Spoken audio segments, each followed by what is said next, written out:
Hello, everyone. Welcome back to Silver Tears Tarot and welcome to our no contact reading. So, our last no contact reading kind of left me terrified. I want to see a little bit about what's happening now and what's changed. Well, that's what we're going to look into. The first thing we're going to look into is kind of what has changed since our last reading. So, the last one was at least a week ago. There's been a lot that has shifted in the energy and that has kind of continued to shift both within your energy and just in general. So let's see how this is landing with them. We have the Spirit Song Tarot and the Baroque Tarot, and then I've got Starry Beginnings for the Oracle card. So we'll start out with the Oracle card, and then we'll go ahead and jump in with, honestly, I want to just ask the question how things have changed since the last reading, and I will recap what happened in the last one if you haven't seen it. Which, by the way, all of these readings are very much connected. So not just the ones that are in the no contact series, but also the ones across. I mean, they're all for this collective. So this one is, and I always like to say it's a general reading for this collective, but if it hits for you, if it resonates, check out maybe more than just the series, but also maybe if some of the other series are appropriate for you, you may want to see that as well, because it's all the same energy. Let's go ahead and get you this oracle card. So let's see what's going on here. We're actually getting both of these. We get the Explore, Love, Create card. The only thing that holds you back is you, which I think is one of the concepts that's kind of been coming up in the meditations and kind of been coming up in some of the other readings as well. Saw that maybe a little bit in the moon reading, and not in these words. It was more just you have the opportunity to take yourself as far as you want to go. And so then we have everything is as you've created. All you create offers you lessons in life, which isn't that completely and totally true. Can't argue with that one. In fact, one of the main tenets of my meditation is built around that. It's a gratitude meditation, and it has to do with being thankful for all the lessons that have popped up in front of me, which some of those are, easier to take than others, but it's all appreciated. It's all part of the big lesson. It's all part of the thing to be grateful for, the experience, the life, the people, some of it's fun, some of it's not so fun. All of it is going to give you some of those lessons, and that's really kind of what this is getting at. So let's go ahead and jump in here with the no contact situation. So to recap from last time, here's a person that was spending a lot of energy around unfinished business, energy swirling around unfinished business, and was thinking of you a lot, but intentionally not looking at their need for you. Okay. So here is somebody who was trying to cut off that need, trying to ignore that need. But there's a lot of pull. They kind of just want to give in. There's a sense that they just wanted to give in. So the problem is if they give in and they surprise both of you and hit send, you're likely to fall for them all over again, because they're going to show you a little bit of change, a little bit of growth, a little bit of leadership, and it's going to look really good on them. And there was so much, even when we went into the extended, that was an awesome reading. It was, it did tell you to watch out though, because you aren't going to be able to resist this. There's no place they'd rather be than with you. There's a sense of almost worshipfulness in their eyes, and they know exactly how intoxicating it is. That's kind of part of the problem. So let's see how things have changed since then, because that was I don't know how many of you guys saw it, because I have to look at the numbers, but that was a super intense reading. So if you haven't seen that one and you were wondering what all the fuss was about, that will help to explain it. We've got the Hermit card here in the reverse.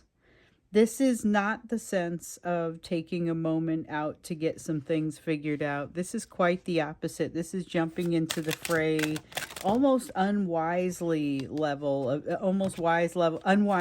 jumping into the fray without looking first.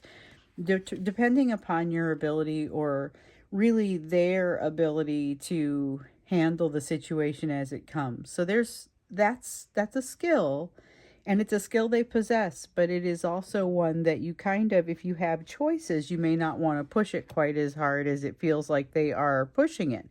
We also see almost like a need for sleep.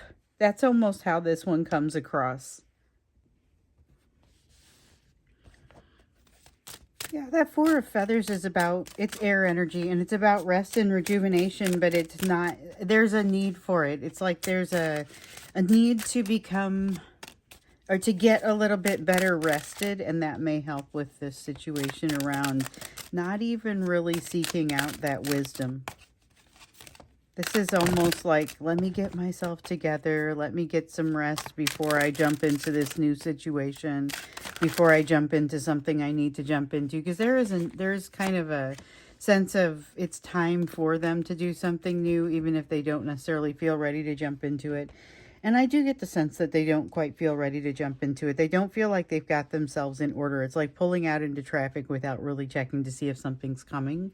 That's a little bit of the vibe of this Hermit. This Four of Feathers says they're a little bit foggy. So maybe going along with that metaphor, probably shouldn't be driving under those circumstances if they can avoid it. And here with the Temperance card here in the reverse, that is definitely a feeling of imbalance, and not, it's like they know this is not a level of imbalance that they can be unaware of.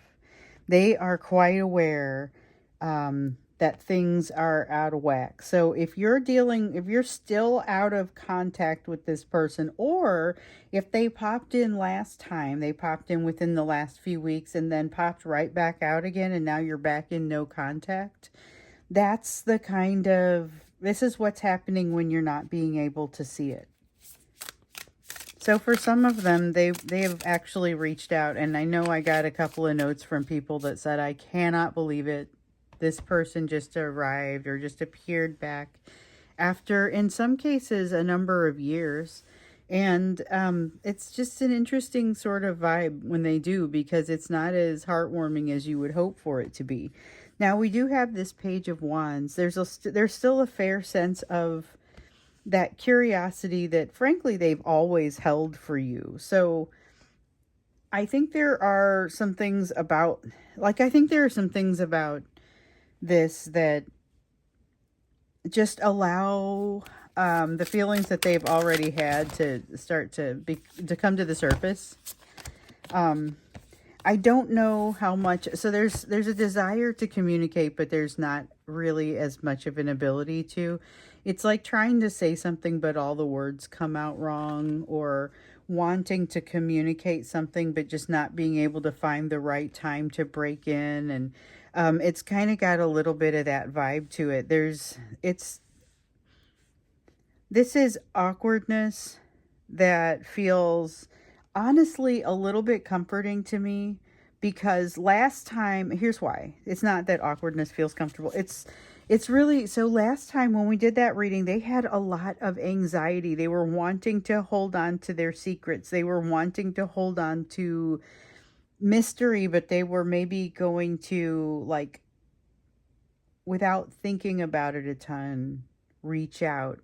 It would be a little bit unexpected for both of you. So they did not wake up that day and say, maybe I'm going to contact you. You know, it's kind of happened very spontaneously. Remember, this was somebody who wanted to walk the high road, keep a streak, not make a mess, but also, you know, kind of wanted to burst out and make a mess. So there's a little bit of both in there, but it feels a little bit tamer in this energy, a little bit quieter. Like they recognize the need for sleep, but I don't get the sense that they've actually had the sense of sleep yet. They are aware that they need to kind of, this is a Seven of Cups, and it reminds me a little bit of the Chariot, which in the tarot was the seven. So the Chariot sometimes has this sense of, you don't necessarily have a specific place that you are going to go, but you cannot remain in the place where you are. It reminds me of this the thing that they say when they're trying to shut the bar down, and they say you don't have to go home, but you can't stay here. It's that kind of feeling. And with the Seven of Cups, I get this sense a little bit. There are several options out there, and they need to consider grabbing one, because their options are going to start to fall away from them. There's something, or at least that's their perception. I don't know how true that is. Their perception is that they have a limited amount of time. But I think that this is also somebody who is prone to anxiety about this topic in particular, and is not especially connected, as we can see here, with their higher self. So they're not necessarily getting those intuitive bursts that will help them to understand their situation a little bit better. With this High Priestess in the reverse, they're a little bit blind to it.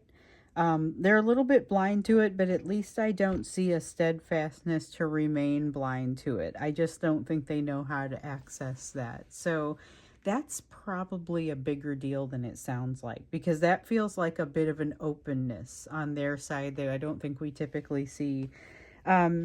Let's take a look in particular at how they do see things. How do they see you? How do they see the situation with you? So that's what we want to look at. It's their perspective on you and the situation surrounding you.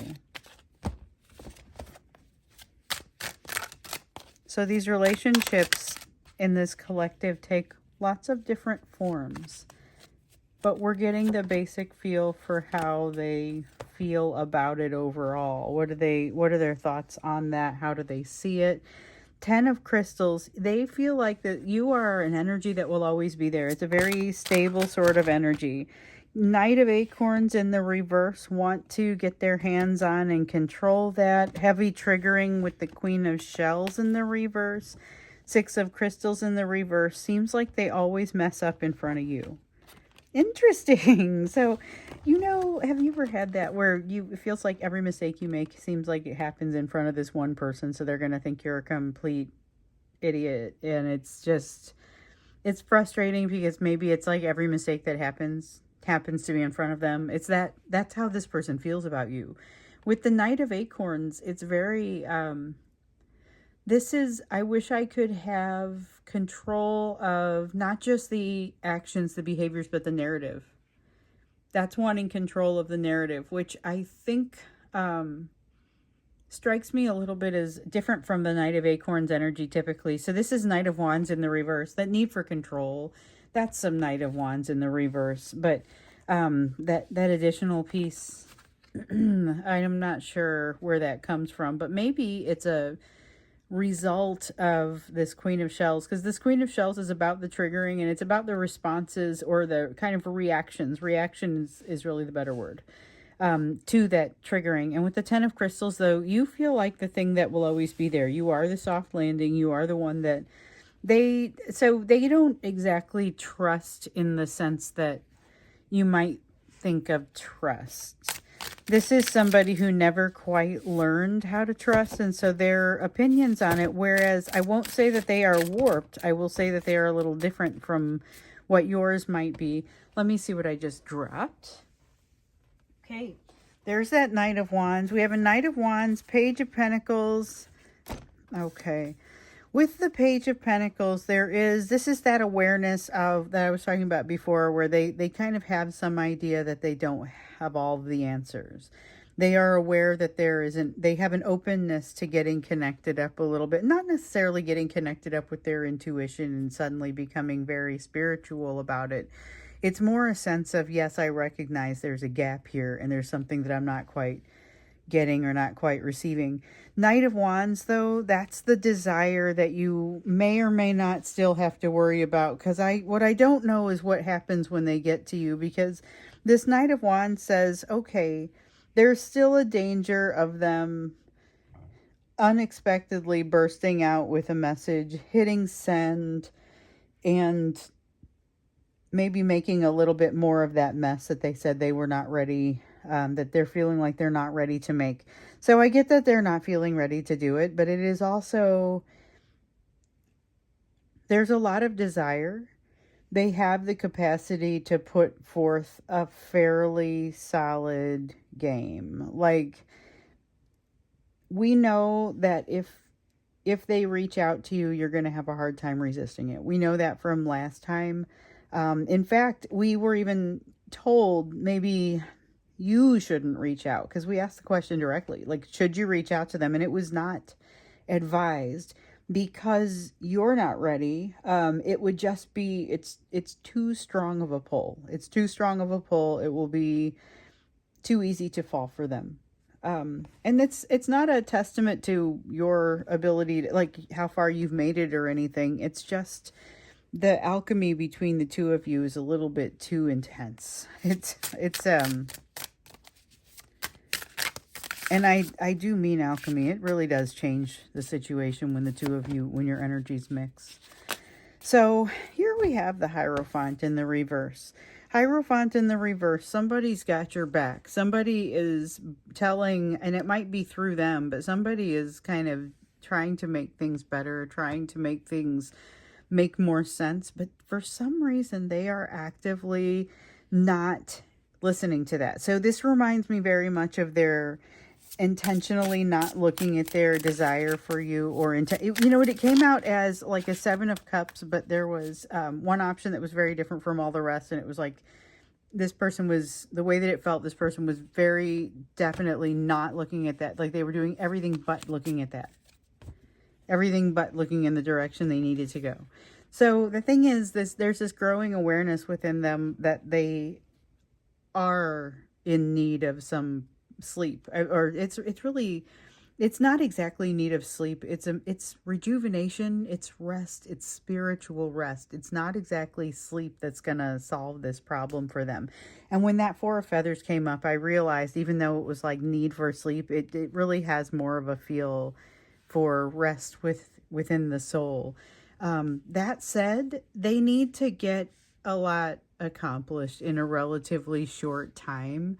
That may be coming through in the physical world. I've got this 7 of Pentacles that talks about digging in. It talks about planting seeds. It talks about doing things that are going to benefit them down the road. And so I feel like they want to make sure that they have some control over this situation. They have some control over not just, like I said, the behaviors, but also the narratives.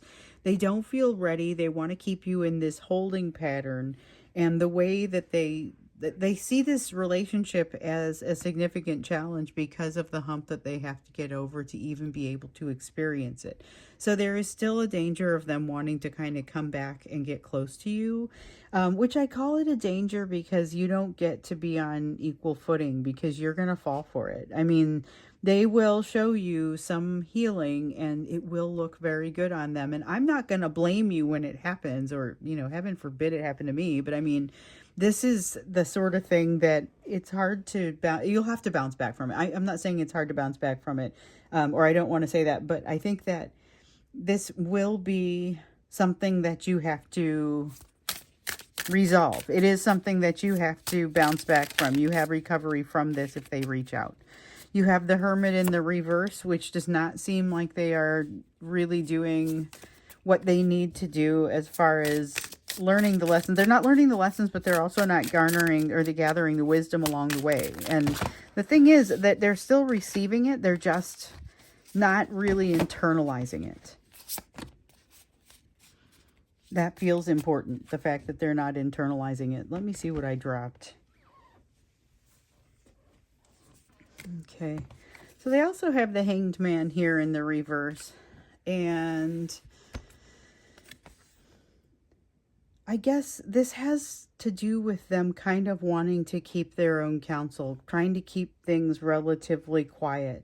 When they talk to you, they have this desire and this ability to get vulnerable, but they want to be very choosy about the way that they do this. The vulnerability that they want to give you, they want it to be controlled. They want it to be the kind that makes you fall for them. And when they start to get vulnerable with you, that is likely to be what happens, because it seems like they know enough and they're able to talk a good enough game that they will be able to convince you to get closer. And then, like I said, it has some repercussions. You are going to have to bounce back from that a little bit. But there's also a lot of them realizing they're not ready and realizing there's a need for healing. So I'm curious to see what their feelings are actually going to translate into in terms of actions. And do we have an end to the no contact phase or not? Also want to understand, it seems like they're hiding, but loudly, like they're hiding really loudly. And that's what I want this question to be. I think we'll go into the extended around what their feelings are going to translate into. So we have a little bit of that complicated feeling that they have around this situation, how they see it. We'll look at how they're going to behave as a result of that and whether the no contact phase ends when we get into the extended. For now, let's go ahead and take a look at why it seems like they are hiding so loudly. Because there is this feeling of almost right beneath the surface, almost standing next to you, but not quite. Not willing to put in the work, not willing to do that last oomph. So there's something here about wanting, once again, we see this, wanting to be at the end of the lesson, but not wanting to put in the work to get from here to there. We have a page of acorns, a desire to, that's a desire to kind of just be quiet. They just that's not the desire to remain quiet. It's let me be quiet and not draw attention to myself almost. But then with the three of acorns, we see them not really willing to put in the work. Like I was saying, and they know this, and so they're hiding. They don't want you to forget about them. They don't want you to forget about them, but they also don't want to do the work to actually bring you closer and have the partnership that they desire. So they do, and we've seen this throughout, that they do desire this partnership. This is one of the reasons that they have to make sure that they do it loudly, because if they remain in your periphery at the very least, then you are not going to forget about them. Then you are going to continue to chase them, because this is a person who, when they get fearful, runs away, but then turns around to make sure that you're still back there,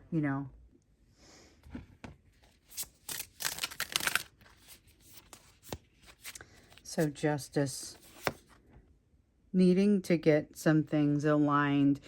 I mentioned over here that their energy, it has changed a little bit. It hasn't exactly gotten better. If anything, it's gotten a little bit more compressed.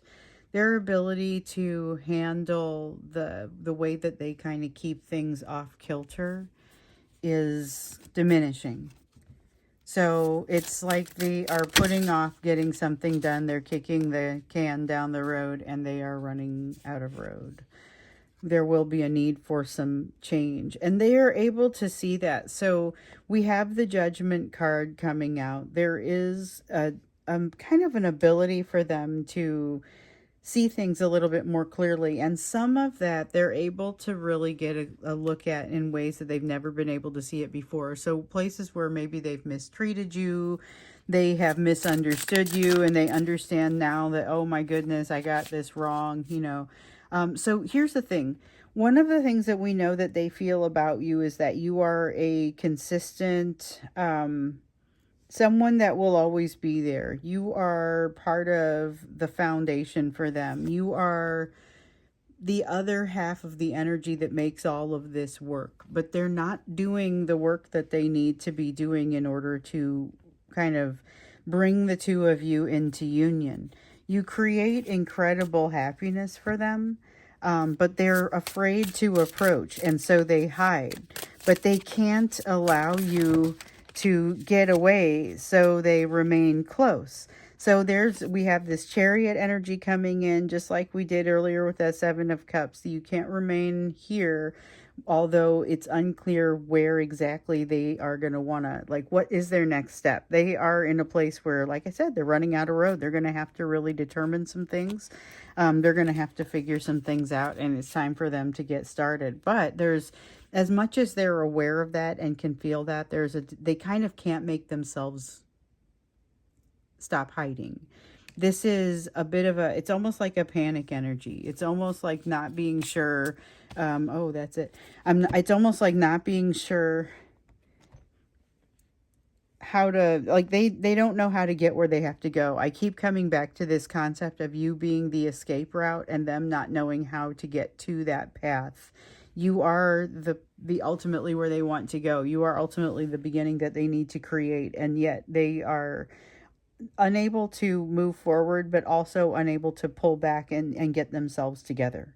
And so they're not really making the progress that they need to make. There's a lot of distraction energy in there where they can't stop thinking about it. So again, we're going to get into the extended. That'll be the first link down below. To see what their feelings are going to translate into from the perspective of actions and whether this no contact phase is going to end. And let's get you some advice as well. So that's what we'll do when we get into the extended. Thanks so much for being here with me today, and I hope to see you in the extended.